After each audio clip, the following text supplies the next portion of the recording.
Alright. So here's the.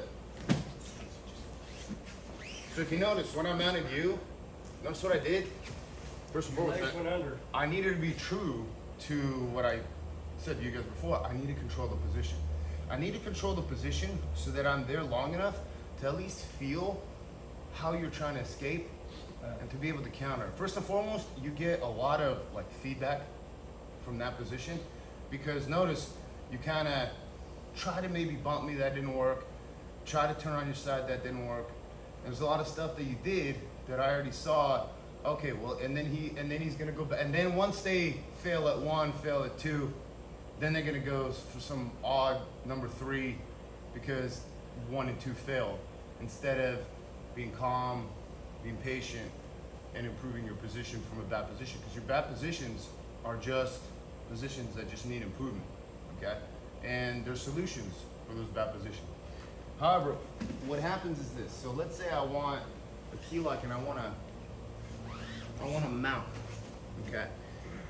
I'm not gonna go for a key lock from here. He's framing, okay? So here's the thing here, is you notice my voice change, okay? It's because he's framing on my throat, okay? So I need to, he's more powerful closer to the elbow, because he can frame here, and your hand's more so looking towards you, because that's really pushing me towards his leg, okay? What I'm gonna do is I'm gonna keep pressing. If you notice, he's got this pressure here, because the arm that's framing the hip is gonna be vital to how much pressure you can apply here. So look how strong his top arm is when I feel the pressure here. But if this is removed, look how weak this becomes, okay? So in order for you to do anything from a side control that consists of framing, you really need to have this frame on the hip.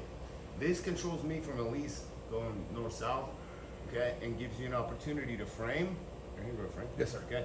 And what he wants to do is that he wants to move his hips out, turn to the side, and keep moving. You see how I already begin to, my position begins to deteriorate, okay?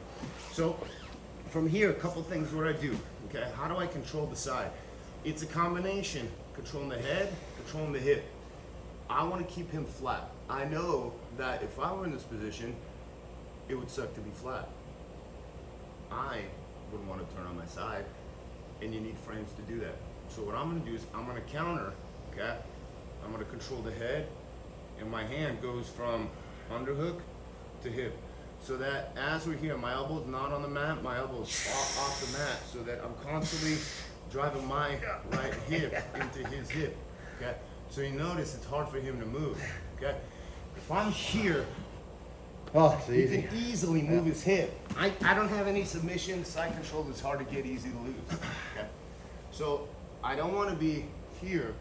I want to be more so here, with pressure on my core, versus here.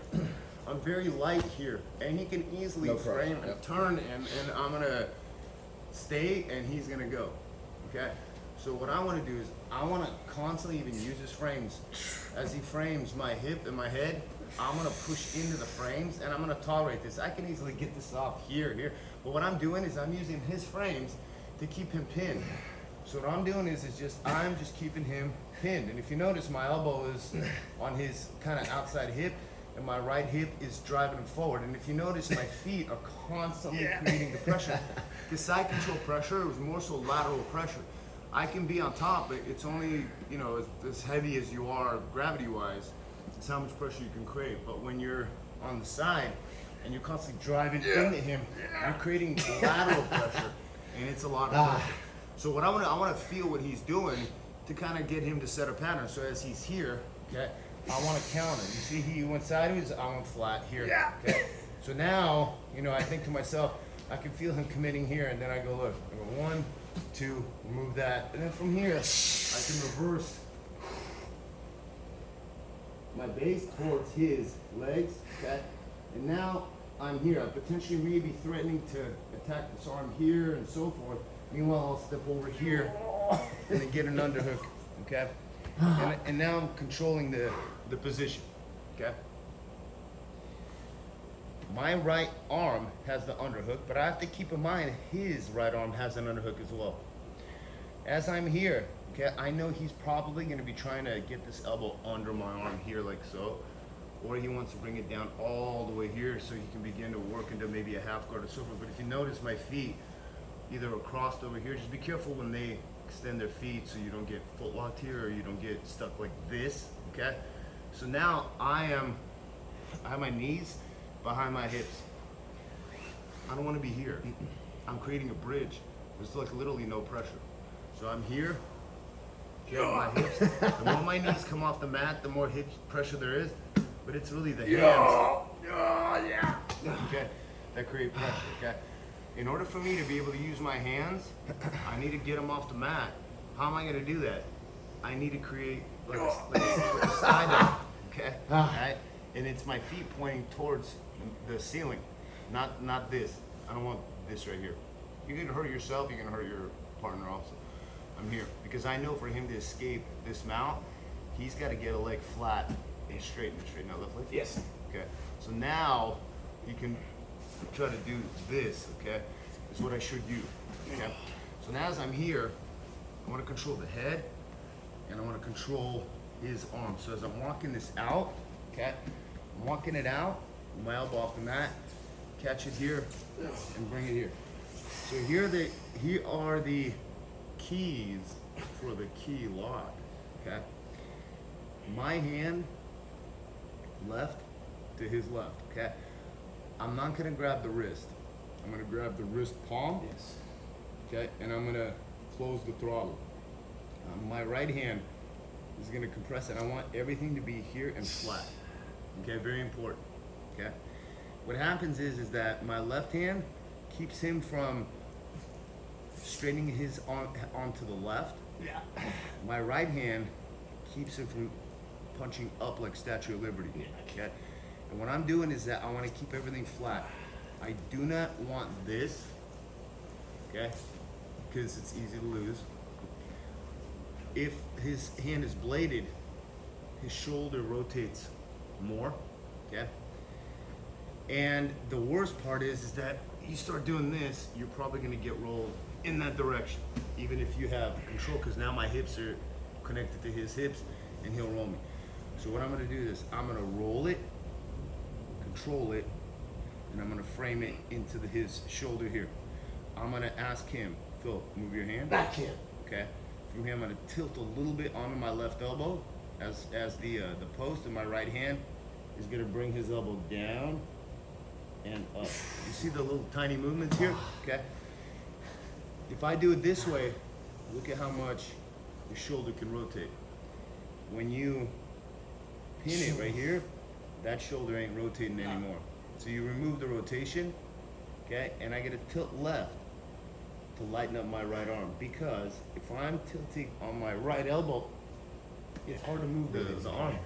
And most do that. So when you're on the bottom and you feel a key lock, you want to bridge so that their weight at least falls onto their right elbow. So as I'm here, you slowly lift your hips and yeah, just right there. See, right now I can't finish that key lock because my elbow can't move back. So I have to get here, here, and then you notice. Okay. So all you're gonna do just now, just to get the mechanics of the key lock, is this. Okay. Arms here, wrist palm. Hand goes palm up. You can also do this. And you're here. And then you're gonna close the throttle for your motorcycle riders. And that left elbow frames as I'm here. Then you're gonna ask your partner, can you move your arm? No. Okay. Can you move your arm? Yes. Yeah, you see how much movement he has there? And if they make a fist with that left hand, okay, and then they kind of corkscrew it, moving it up, it's hard for me to control it.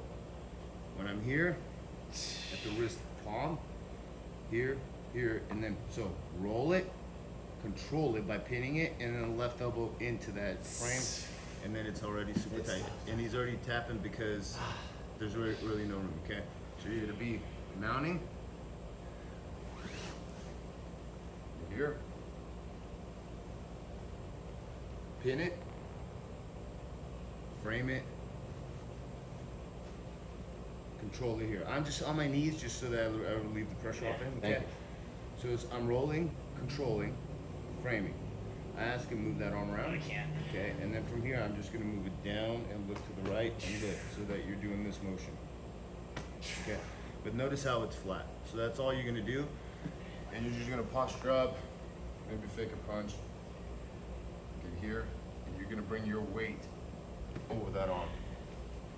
This right here won't work as well. No. Okay? And we can talk about how to get his arms to pin, because if this is the top arm here, I would probably go palm up and pin it that way. Okay? If he reaches through to save that arm there, okay? Right? Pin it this way here. So if you're here, look straight under, roll it, control it, frame it. Can you move it? Nope. Okay, and then slowly finish it. Here. And as I'm finishing it, I'm twisting it forward so his arm is moving out that way. Okay, let's do it. 1, 2, 3. No, you're good. Oh, the pressure. Pressure! I wish I had that pressure. He taught me good pressure, but I wish I had that pressure. You did a minute ago. Well, thank you. That's a compliment. You get feedback. I never learned true